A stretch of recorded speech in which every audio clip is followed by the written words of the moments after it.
Saya sering lihat orang berdebat di YouTube, innalillahi, yang satu goblok soal Islam, yang satu apalagi goblok masalah Kristen.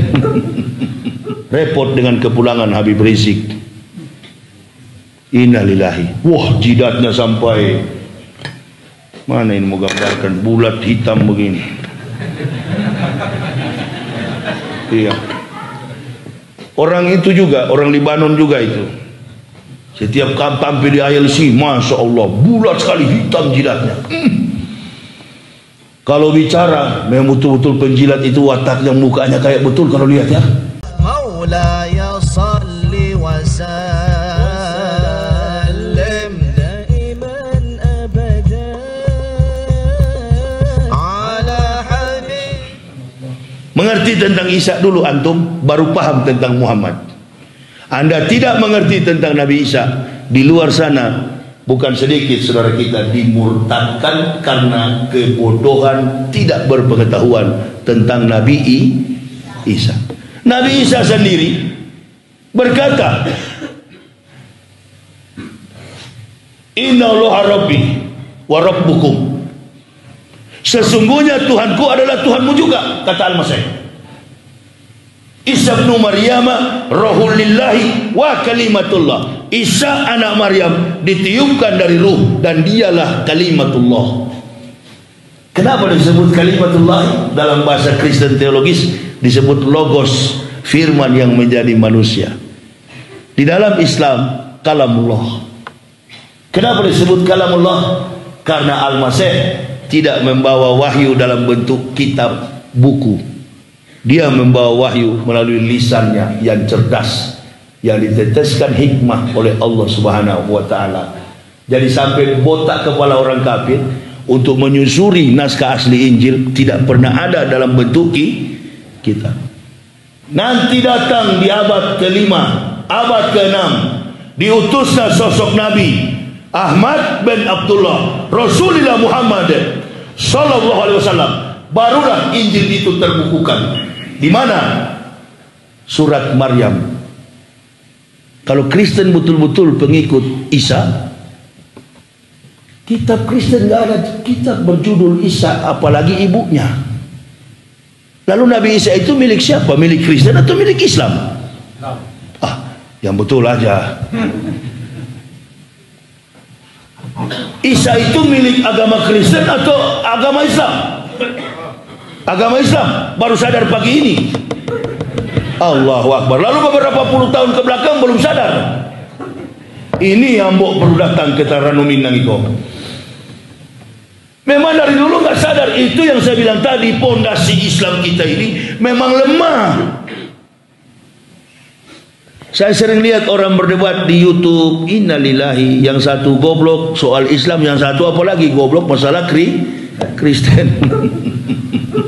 Menggambar-gambar begini aja ibu bapak. Bagi ibu bapak, alhamdulillah, alhamdulillah. Begitu lahir Islam, andai saya balik, ibu bapak lahir dalam keadaan Kristen, boleh nggak masuk Islam?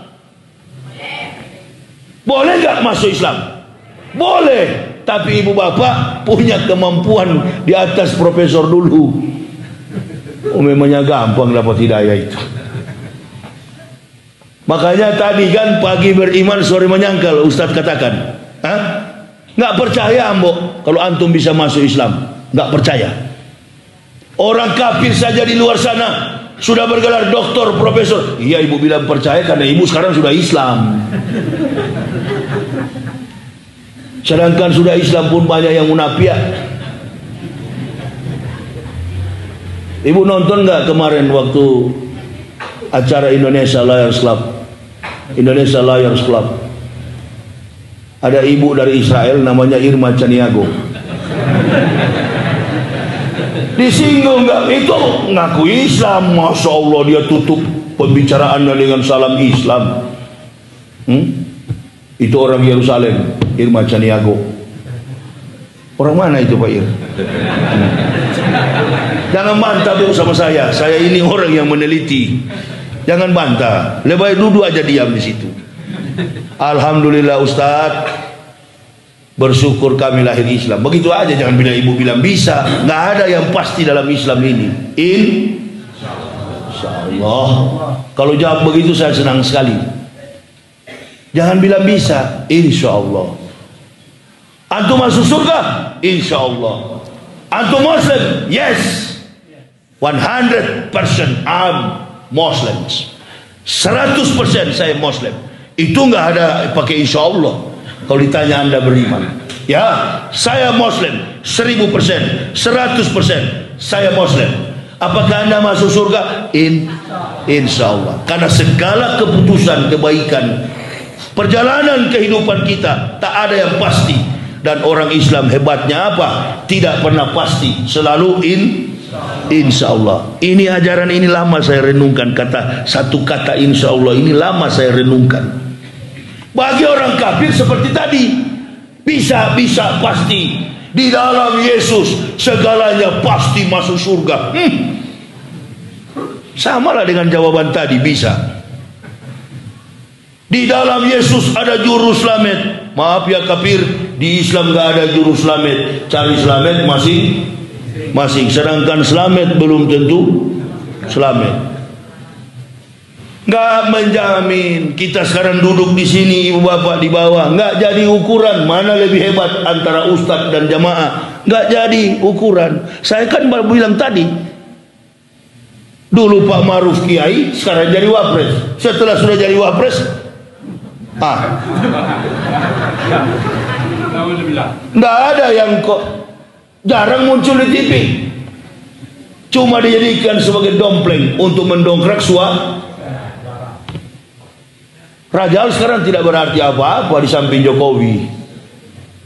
Innalillahi, ngeri. Sudahlah, saya mau bayangkan yang begitu. Kita harus sampaikan yang begini supaya kalau ada ustadz di sini, ada kiai di sini, jangan ikut jalan itu. Ibu bapak juga begitu. Dalam kompetensi kami sebagai pendeta dulu, rektor, kami meninggalkan segala-galanya hanya karena cinta kepada Allah dan Rasul. Nggak usah ibu bapak tanya, karena sudah terbukti. Saya yang wajib tanya kepada ibu bapak, karena antum mengaku Muslim, antum saling menyakiti. Antum mengaku Islam, mengaku pengikut Nabi SAW, antum saling membenci, bahkan saling memenjarakan. Tontonan yang menarik ketika Gus Dur ditangkap. Saya sampai sedih sekali. Inikah model Islam Indonesia? Gus Dur ditangkap di Pulau Jawa, dibawa ke Mabes Polri, masuk dalam satu bilik musolah atau apalah namanya, atau langgar atau masjid. Saya pernah beberapa kali ceramah di Mabes Polri, Masjid Al-Ikhlas. Mereka masuk di sana. Saya diundang sebagai kapasitas ustadz berceramah. Tapi hari itu bersama Gus Nur dan beberapa polisi, yang saya sedih, habis saling tangkap, saling sholat. Innalillahi.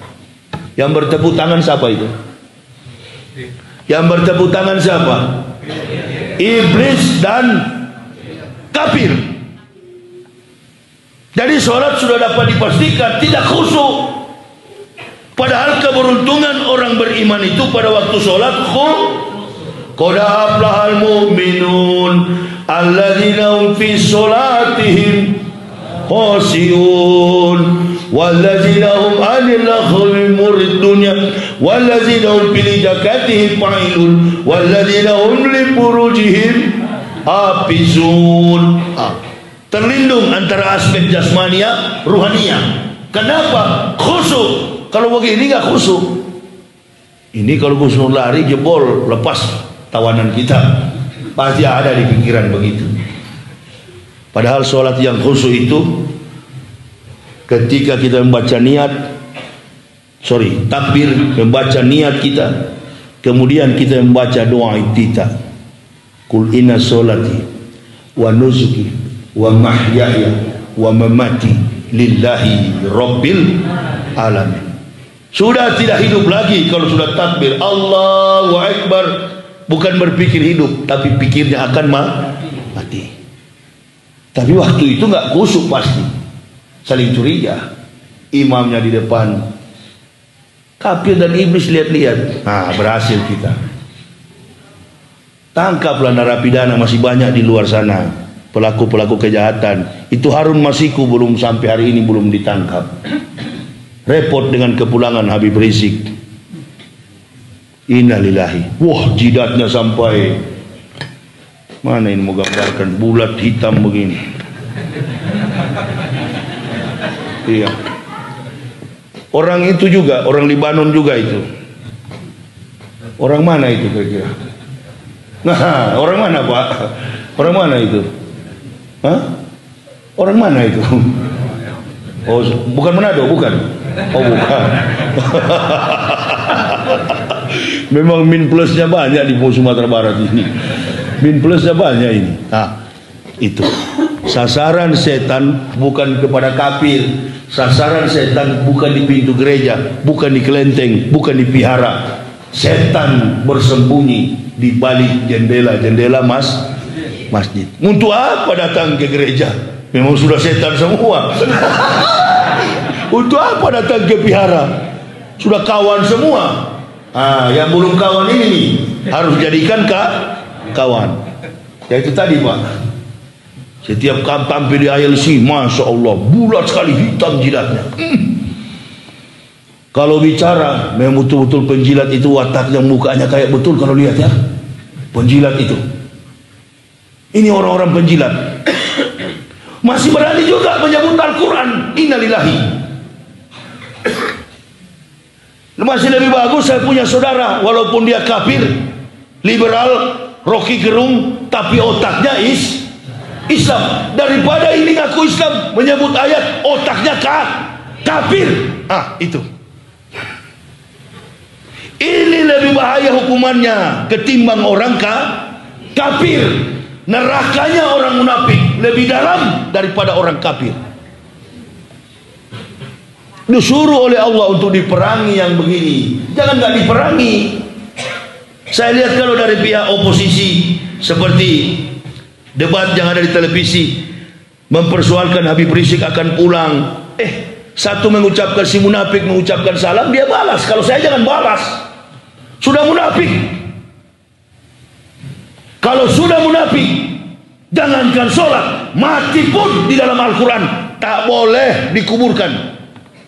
Wala tusalli ala ahadin minhum mata abada wala takum ala qabri. Kenapa? Al-Quran juga menjawab, innahum kafaru billahi wa rasulihi wa mammatu pasikun.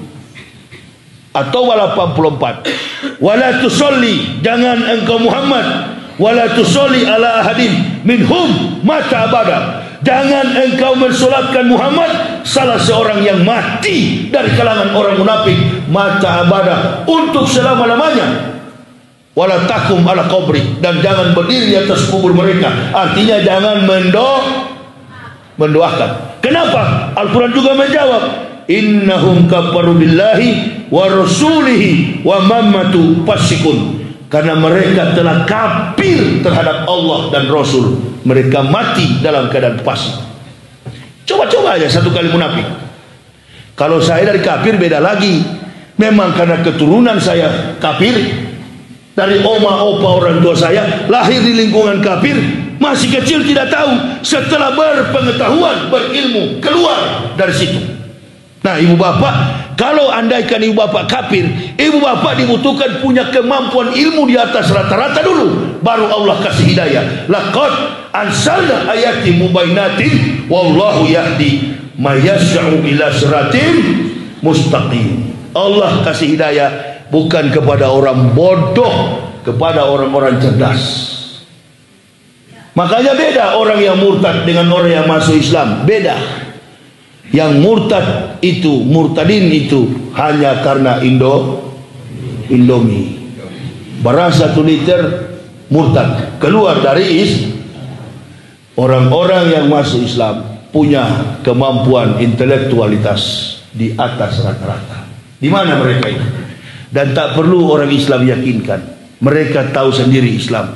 Mereka mendapat hidayah masuk Islam. Tidak ada program Islamisasi, tidak ada program Indomisasi dalam Islam. Kalau di Kristen ada program Kristenisasi, program Indomisasi. Kasihan saudara-saudara kita di Pulau Jawa itu, di bawah Gunung Bromo, di Jawa Tengah, satu rumah sampai 3 agama. Natal dia juga ikut hari Gatal dan Tahun Garu. Hari raya juga dia ikut-ikutan makan apa itu, ketupat. Satu keluarga. Makanya ada yang pernah ibu-ibu tanya sama saya, Ustaz, boleh nggak saya menikah dengan orang Kristen? Loh, ibu Islam, kenapa ibu menikah sama orang Kristen? Tidak boleh, Bu. Saya aja dulu ketika mau masuk Islam, istri saya bersikeras tidak mau masuk Islam. Saya bilang, kalau kau tidak mau, pisah kita. Komitmen, konsisten, istiqomah. Akhirnya istri saya menyerah. Iya Pak, saya mau ikut. Ibu juga begitu. Jangan datang laki-laki karena kaya meminang anak kita langsung kita Islamkan. Tunggu dulu Pak Imam. Orang masuk Islam itu ditanya dulu kemampuan intelektualnya. Kalau dia pintar, nggak apa-apa, diajak dulu baca Al-Quran, diajak dulu sholat 5 waktu, gerakan sholat minimal 1 semester, 6 bulan, dididik dengan cara Islami. Setelah itu disyahadatkan, barulah dinikahkan. Jangan langsung dinikahkan. Tidak sedikit umat Islam korban. Karena apa? Langsung menikahkan. Ada Pak Sumatera Barat ini di pinggir pantai sana, bupatinya. Apa di pinggir pantai? Kabupaten. Bukan Pariaman saya tahu. Di pesisir itu apa namanya? Painan. Bupati Painan, usai saya ceramah, istrinya mendekat sama saya. Waktu itu saya ikut diundang BKMT, Badan Kontak Majelis Taklim, untuk ceramah di Painan. Istrinya ngomong sama saya, Ustaz, minta tolong adik saya perempuan pertama kali menikah, suaminya bilang masuk Islam, tapi setelah masuk suaminya bawa dia ke Kristen. Siapa suaminya? Coki Sitohang. Loh, itu fakta. Saya kalau bicara nggak pernah ngawur, semua punya data, sistematis. Coki Sitohang, artis Indonesia. Adiknya itu wong Palembang, wong Kito Galo. Palembang apa Lampung? Lampung. Suami istri daripada Bupati Painan, adiknya menikah sama Coki Sitohang. Oh, luar biasa. Kemurtadan dalam segala sisi lembaga kehidupan kita, baik di instansi pemerintah, swasta, di kalangan para businessman, di kalangan para artis, di kantor-kantor, luar biasa. Tapi nggak ada tuh orang Islam begitu. Orang Islam sibuk dengan ibadah. Yang malas beribadah, yang Islamnya abangan, itulah yang menjadi sasaran serigala lapar alias kristenisasi. Nah, saya kira ini bekal bagi kita semua. Cintailah Rasulullah dengan memahami banyak pengetahuan tentang Islam.